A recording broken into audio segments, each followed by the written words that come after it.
अगर आप इनफर्टिलिटी के पेशेंट हो और कंसल्टेशन के लिए आप किसी स्पेशलिस्ट के पास गए, तो हिस्ट्री लेते वक्त आपको एक सवाल ज़रूर पूछा जाता है कि क्या कभी आपको पहले भी बचपन में भी कभी टीबी यानी कि ट्यूबरकुलोसिस हुआ था, या आपको लॉन्ग ड्यूरेशन का कफ या फीवर रह चुका है। तो ये सवाल क्यों किया जाता है? आखिर ट्यूबरकुलोसिस का इनफर्टिलिटी से क्या रिलेशन है? तो इन्हीं सारे क्वेश्चंस के आंसर्स आपको इस वीडियो में मिल जाएंगे, लेकिन आपको ये वीडियो एंड तक देखना पड़ेगा। हाय, आज के हमारे वीडियो का टॉपिक है ट्यूबरकुलोसिस इन इनफर्टिलिटी। तो ट्यूबरकुलोसिस किस वजह से होता है? ये एक जीवाणु की वजह से होता है जिसका नाम है माइकोबैक्टीरियम ट्यूबरकुलोसिस। नॉर्मली तो ये कफ से स्प्रेड होता है और वो लंग्स को अफेक्ट करता है। तो उसके प्राइमरी सिम्टम्स नॉर्मली ऐसे ही होते हैं कि फीवर ज़्यादा दिन का चलता है, कफ ज़्यादा दिन के लिए होता है, वेट लॉस होता है, भूख नहीं लगती है, वगैरह वगैरह। ये सब सिम्टम्स तो आपने सुने ही होंगे। कभी कभी किसी किसी केसेस में ये ट्यूबरकुलोसिस के जीवाणु लंग्स के बाहर के ऑर्गन्स पर भी असर करते हैं, जिसे हम बोलते हैं एक्स्ट्रा पल्मोनरी ट्यूबरकुलोसिस। तो जब ये जीवाणु आपके जेनिटल ट्रैक्ट पे असर करते हैं, पेट में असर करते हैं, तो उनका असर क्या होता है? यूट्रस और ट्यूब्स उससे अफेक्ट हो सकते हैं।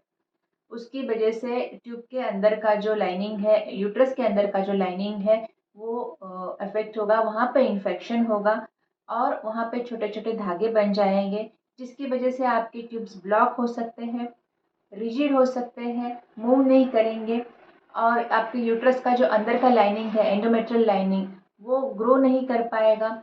इसकी वजह से आपका पीरियड का जो ब्लीडिंग है वो कम होता जाएगा। तो अभी आपको तो पता है कि प्रेगनेंसी कैसे होता है। उसके लिए हमें एक एग चाहिए और एक स्पर्म चाहिए। अब फीमेल की बॉडी में यूट्रस होता है, उसके दो बाजू में दो फेलोपियन ट्यूब्स होते हैं और उसके दो बाजू में दो ओवरीज होते हैं। हर महीने में ओवरी में एक फॉलिकल बढ़ता है, फूटता है, उसमें से एक बाहर आता है और ट्यूब में चला जाता है। तो ये जो ट्यूब है ये बहुत इंपॉर्टेंट जगह है फर्टिलिटी के लिए, क्योंकि वही जगह है जहाँ पे एक्चुअली फर्टिलाइजेशन होता है। एग वहाँ पे 24 आवर्स के लिए अलाइव रहेगा और स्पर्म वहाँ तक पहुँच पाया उन 24 आवर्स में, तो वो दोनों फ्यूज होके उनका एम्ब्रियो बनेगा, जिसे हम बोलते हैं फर्टिलाइजेशन। तो ये एक्चुअली ट्यूब में हो रहा है और उसके बाद एम्ब्रियो का आगे का ग्रोथ 3 दिनों तक भी ट्यूब में ही होता है और वो ग्रो करते करते एम्ब्रियो यूट्रस की तरफ मूव करता है। उसके बाद वो यूट्रस के अंदर आता है और उसके अंदर का जो लाइनिंग है, एंडोमेट्रियल लाइनिंग, वो उसके लिए रेडी रहेगा, तो वो एम्ब्रियो वहाँ पे चिपक जाएगा, इम्प्लांट होगा और प्रेगनेंसी रुकेगा। तो आप देख सकते हैं कि ये ट्यूब और यूट्रस का अंदर का लाइनिंग, इन दोनों का कितना इंपॉर्टेंट रोल है प्रेग्नेंट होने के लिए। ट्यूबरकुलोसिस की वजह से अगर किसी के ट्यूब्स अफेक्ट हो जाएंगे तो उनके ट्यूब्स ब्लॉक हो जाएंगे, जिसकी वजह से उनको प्रेग्नेंट रहने में प्रॉब्लम हो सकता है या फिर एक्टोपिक प्रेगनेंसी, ट्यूबल प्रेगनेंसी वगैरह रहने के चांसेस बढ़ सकते हैं।